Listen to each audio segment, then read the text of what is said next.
good interweb? This is your boy Q, the host with the most, aka that dude known as the Geek, back with another Geek Talk. And if my calculation is correct, this is Geek Talk 00.3 or just Geek Talk 3. Well, first and foremost, you know that we cannot have a Geek Talk without talking about Nintendo. And literally, everybody's talking about Nintendo. Whether you hate it, whether you love it, or whether you just don't give a damn, Nintendo has become a household name again. Now, the funny thing about it is a lot of people are kind of torn between Nintendo and its new stance and things with the Switch because of what happened with the Wii U. And all the people who are super Sony fanboys and super Microsoft fanboys are really out there shitting on the Nintendo Switch. But here's a news flash for everybody who has not been paying attention. The Nintendo Switch has only been out since March the 3rd of 2017. That's this year. It's officially August 4th today. So that means yesterday it had only been out for 5 months. And seriously? Like, really? The Nintendo Switch is doing pretty damn good for a system that's only been out 5 months.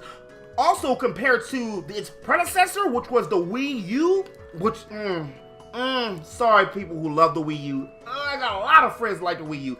That was Nintendo's blunder, their worst system, when they were super duper cocky and they thought that with the success of the Wii, they can do anything they wanted.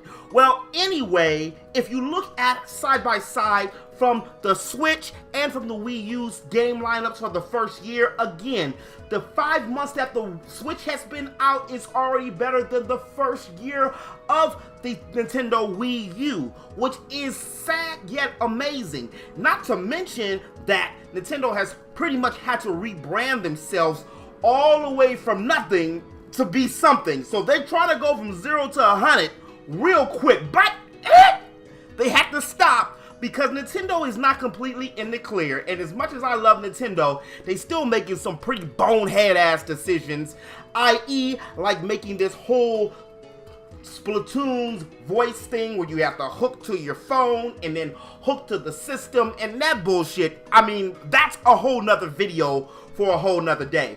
But some of the biggest Nintendo news as of late has been the resurgence of Capcom and BioWare, i.e.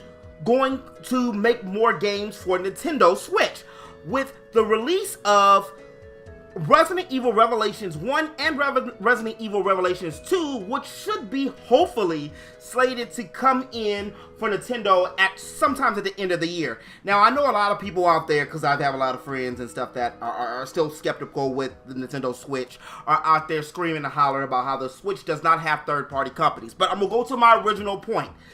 This is true. However, the system has only been out for 5 months, and they have damn good lineup for something that's only been out for a couple of months, or about 5 months.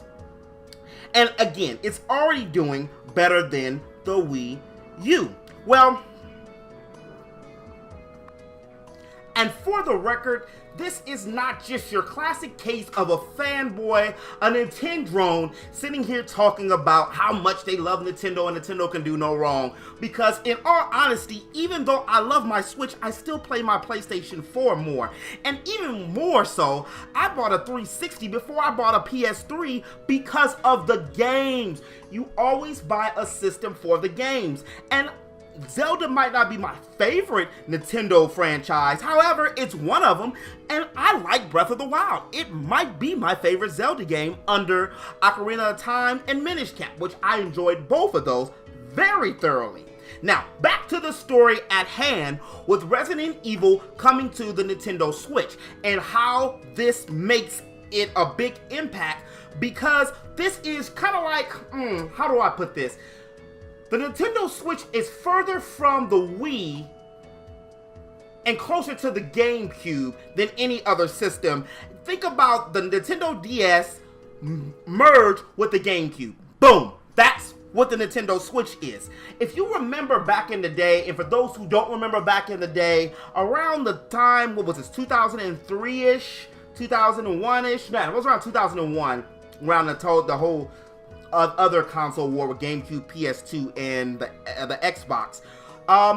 Nintendo GameCube, or just the GameCube, it had a lot of third-party games. It didn't get any Grand Theft Autos, however, it did have some AAA titles like Capcom's Resident Evil 4, which a lot of people don't realize debuted on the Nintendo GameCube before anything else, as well as Resident Evil 0, and they redid the trilogy. Not to mention Konami's Twin Snakes, which was the remastered, basically, version of the original Metal Gear Solid, which is a pretty good game. And check eBay and Amazon and you'll know exactly what I mean. A lot of GameCube games are still going for high bucks. So what does all this mean in retrospect? I mean, how about this? We give Nintendo a full year, a full official year, meaning we give it all the way into March next year to actually cast a full criticism or vote about how bad Nintendo is or is not doing. And personally, I think it's doing pretty damn good. We still don't have Smash Brothers yet, but that has to be pushed back for another year, so we have something else to play. But we are getting Mario Odyssey this year, so that means we've gotten a Mario Kart, regardless if it was a port. It does look better, and we can actually play Mario Kart on the go. I was out the other day, and I had to be in the waiting room, and somebody see me playing the Switch. I broke off the Joy-Cons, and we played Mario Kart together for about 30 minutes. Amazing. It's a conversation piece, and you can play some of your favorite games on the go, as well as, like I already aforementioned, Breath of the Wild. You know, that's a really good, I put too many hours in that game, 140 hours into that game. So the Nintendo Switch has its issues with the overheating. That happened to me once. Let the system die and then went on about my business. But it has some issues with this system a little bit, but you know what? You always have to look at it. Do the pros outweigh the cons? And damn it, the pros outweigh the cons. You cannot get Mario, Zelda, Pokemon, Mario Kart, Smash Brothers, a custom robo, if they ever make a custom robo, some Earthbound games, Star Fox games, F-Zeros, Animal Crossings. You cannot get those games anywhere but Nintendo, and they're on the go. Not to mention that FIFA and 2K, the NBA 2K, are going to come to this system this year before the season starts. If we were able to get a Madden and a Madden on the go, which looks better than the PSP Vita, that would be great. And I just feel, which I'm repeating myself and I'm going to I'm beating a dead horse, give the damn system a chance, you know. And I mean, they're not probably going to have a Mass Effect anytime soon. But again, like with the Wii, if Nintendo Switch keeps dominating in sales like it has been doing so far this year, then other third-party companies are going to be forced to have to make games for this system. Just go. Don't believe me? Go and look at the list of the games that are coming out just this year, and they're already in development for next year and the next following year, and you'll be like, damn. And then look at the Wii U, and then look at other console systems that in the past. The Switch has some of the best roster for any console for within its first official year.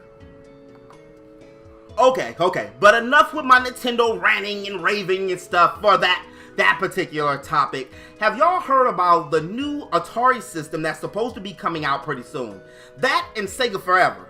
Now, the first thing I gotta say is, I don't know what the hell Atari can do, because the last time I seen an Atari system was the Jaguar, and that was in what, the 90s? The mid-90s? And that flopped. And a lot of people don't even know what the hell an Atari is. One thing I do have to say, though, is I've always liked Atari's logo. I don't know if it looks like a track or it looks like a Space Invader, but that's besides the point. It's still a cool logo.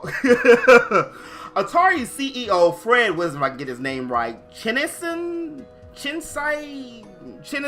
we're just gonna call him Fred. Fred spoke with GamesBeat at this year's E3, and while he didn't release too much information regarding the new Atari system, he did say that Atari, quote, is now back into the console industry. But again, what the hell does that mean? So Did Atari see Nintendo doing the plug-and-play system market? And is that what Atari's going to do? I mean, again, it's been absent since the 90s. Well, even more so, it's been absent probably since the 80s because nobody knows what Atari is that are millennials. Like, seriously, other than maybe an Atari arcade or something like that. And nobody really wants to play those. It's a difference between old school 8-bit games and no school 1-bit games. So I'm interested to see what's going to really go down with that. I mean, depending on the price, I might give it a chance. From what I've seen of the Atari system, it looks pretty cool. It got a sleeker design and it looks like the Atari 2600. I do have the link in the description below, so you check it out yourself and, well, you know, you have to ultimately decide whether you would pick one up or if you're actually interested.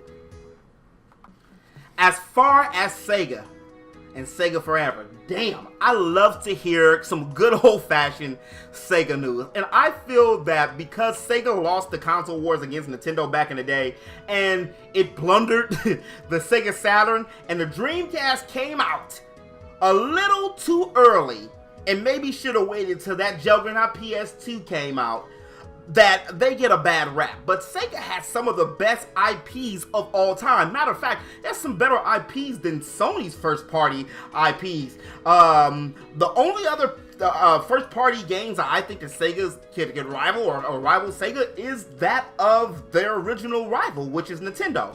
But anyway, I digress. Sega Forever looks like it's going to be so far, just from what I've been reading, a mobile app for your smartphone or tablets and i.e. devices that's going to allow you to play pretty much all of, or most of all of Sega's classic games in somewhat like a streaming service.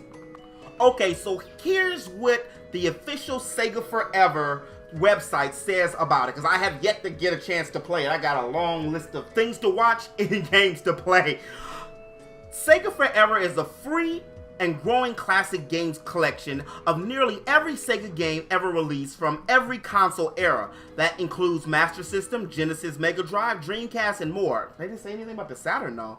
Available on iOS and Android devices. You can play for free, save your game progress, leaderboards, compete with the world for high scores, controller support, which allows fully integrated wireless Bluetooth controller support, offline play, and games will be released every month, so try to download them all. I mean, everybody's getting into this damn streaming market, which is not a bad market. Streaming is going to end TV. All we need for streaming is like an ESPN streaming. Like if Disney decides that they're going to go and make a sports streaming station, then it's a wrap for regular TV. But to jump off some video game news, and jump into something more in the entertainment realm, if you haven't heard about Stranger Things, that Netflix exclusive series, I highly suggest you should watch it. It has a bit of 80s nostalgia mixed with 80s horror, and it gives you that Sandlot / Goonies feel. I was very skeptical of the series at first, but you know what? It's only 12 or 13. No, I think it's 10 or 12 episodes, and it turned out to be really good.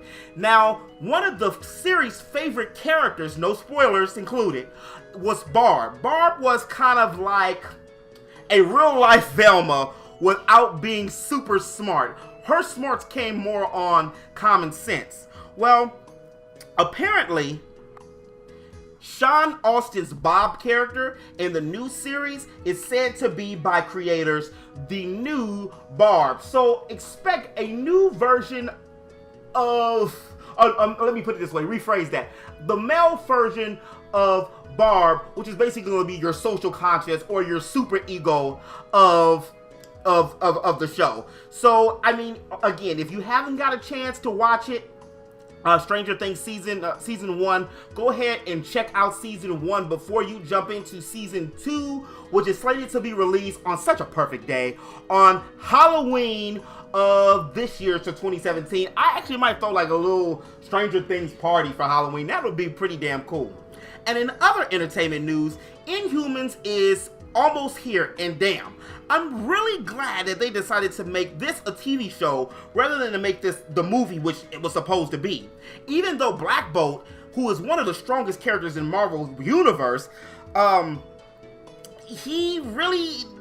really knows who the hell he is, let alone know who the Inhumans are. They're even less known than the Guardians of the Galaxy, but without the comedic flair.